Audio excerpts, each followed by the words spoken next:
Welcome to Short Shot Archery. Anthony here, and today I'm going to talk to you about what to do if your bow is lost or stolen.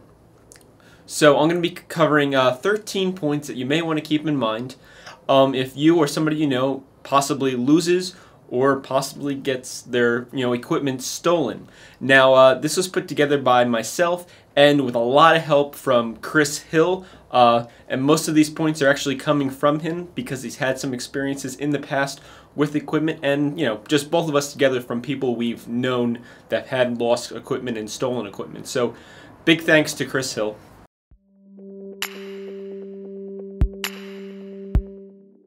Just one quick thing before we get started with our list. This list is not in order of importance. These are just 13 points to keep in mind. So don't really take one as being more important than the other. Just take them as a whole as what they are. So point number one, keeping track of the serial numbers on your equipment. You may want to have these all written down in a safe place in your home, somewhere where they're not going to disappear. That way, if your equipment is lost or missing, you have numbers to identify what equipment is yours. That could come in really handy, especially in conjunction with some of these later points I'm going to make. I know for a fact most serial numbers for risers are usually found underneath where the grip is, but you may have to check out yourself where they are on your particular model, because it may vary based on riser models, and serial numbers are probably only useful for risers and limbs, and it may vary even in those cases, but it is an idea to keep those together so that you can keep track of that stuff. Okay, so number two, having good clear photos of your equipment. And this is something that I didn't think of myself, and it was really great that Chris pointed out. A lot of people take pictures, or have people take pictures of them shooting their bow, but everything is usually from pretty far away. So if you're like 5 feet or more away from your bow, honestly, unless you have something very distinctive on your bow, it starts blending in. They all start looking kind of the same. Well, it's a good idea to have some close-up photos of your bow, especially if there's distinctive features or markings on your bow. Maybe you have stickers on your bow, or you painted in the cutouts of your bow, something that makes it stand out from the crowd. Some people will put their name on their bow and things like that. That's all really good information and photos to have on your equipment, because it's going to help you, and if you're working with the police, to go and find your equipment if it was stolen. And with that, that kind of ties into our third point. So there's a fair amount of people, when they buy a piece of equipment, they don't ever intend on selling it. So if you don't really intend on selling your bow, it may be worthwhile to have your name etched in somewhere into the riser, or put something that is more permanent on your bow, so that if somebody were to steal it, or if you were to lose it, it would be really easy to identify, oh, this is so-and-so's bow, and then they can find out how to get it back to you, or the police can figure out, oh yes, you are the owner of this piece of equipment. Now, risers you can customize pretty well, but when you start going out to things, especially into like sights, everybody pretty much has a very similar sight. So unless you have a really unique, say, sight, or maybe set of stabilizers or such, they may be harder to really separate yourself and your equipment from the pack.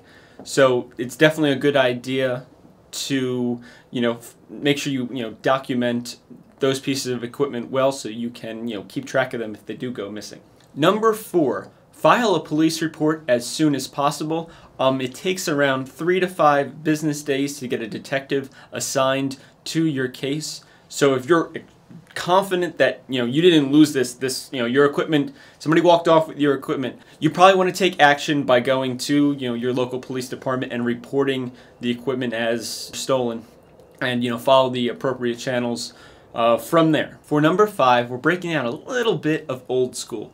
For this one, putting up flyers for your missing equipment with some of those very close-up detailed images of that equipment may be beneficial to you for, getting your equipment back. Every little bit counts. Make sure you put like some contact information on that flyer so people can actually reach you if they do recognize your equipment, or maybe they actually have it and they were trying to get it back to you, the original owner.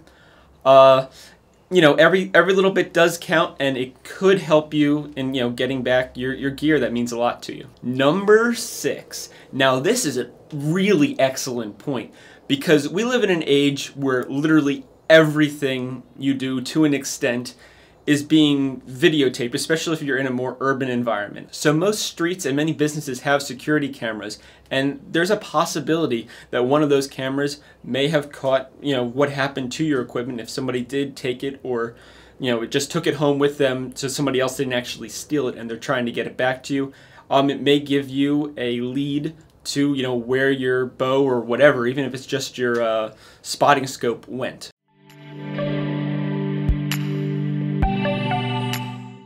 Number 7, and this one goes a long way, pretty much with anything in life though, and that is just be nice to people at the range.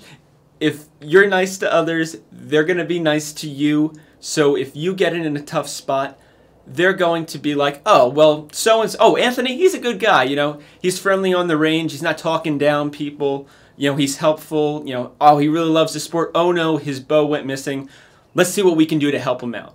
Like, if you're somebody that's always giving everybody a hard time, you gotta be, public enemy number 1 at the range, odds are those people are not gonna want to help you out when you need them most if something goes missing. So, just I guess a lesson for life here: be nice to people, and it could benefit in a positive way if you're really having a bad day and you can't find your archery equipment.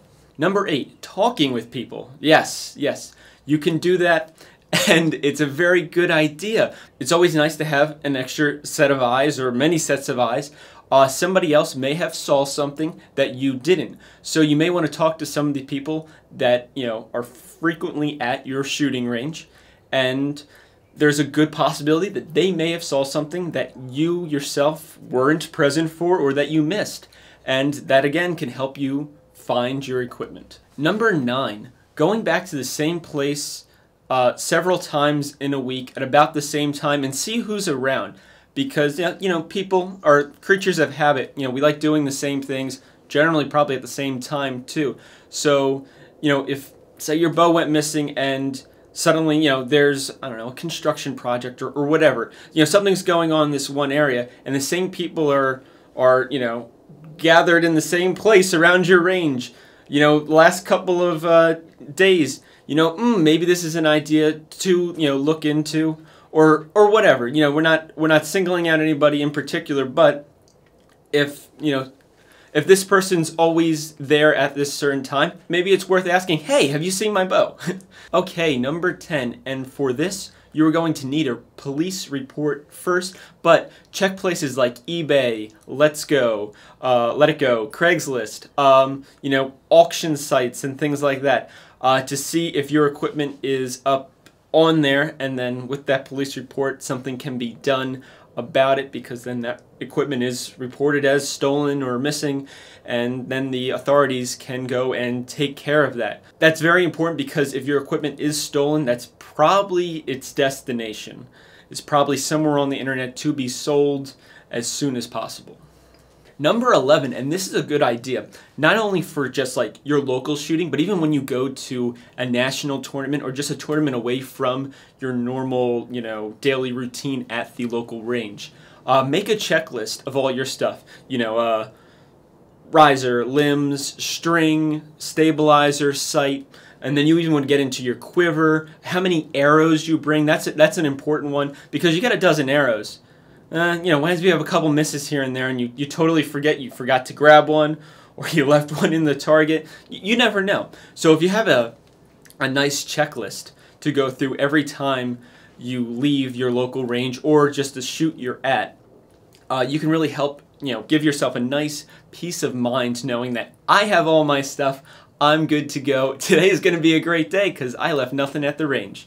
So I think that's a really great idea, and it's really going to help you, not only keep track of your stuff, but, You know, it's going to give you that peace of mind that your equipment didn't go wandering or you just left it there for, you know, whoever to possibly pick up. Number 12. Now this could be an alternative for somebody who doesn't want to make a checklist. Make sure you thoroughly check the area you're shooting at. Now this could be just a double check of your checklist, but check around you, make sure something didn't fall out of your quiver or your case or whatever. And check down by the target. Just make sure all your stuff is where it's supposed to be. And then that way you can go on with the rest of your day. Number 13, have your renters or homeowners insurance cover the cost of your missing gear. You're going to have to work that out, and look into your actual insurance company if that's possible. And other than that, you just do the usual. You probably want to put a post on Facebook, Instagram if you got it, Archery Talk, any kind of social media or archery social media. That is a great idea. It's just going to get the word out there. The more people that know, the more the odds increase of you either getting stuff back that is stolen or you just finding things that you forgot to pack. So that wraps up what to do if your bow is lost or stolen. Again, huge thanks to Chris Hill. He actually supplied the majority of these points. He actually almost did everything for me. So I really thank him because I think this is a really great video for the archery community that I wanted to put together. Besides that, don't take this as there's a lot of problems in the archery community. No, generally, I think the archery community is a really great place, but there's nothing wrong with keeping track and being responsible for your equipment.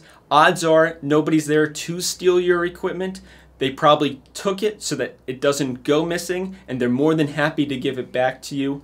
But it never hurts to be prepared, so that way we can keep the archery community, being a great place to be a part of, and just, keep this sport, as honest and as awesome as it is. So thank you so much for watching. Hopefully this helps somebody out there, because that's the whole point of this video. And as always, happy shooting.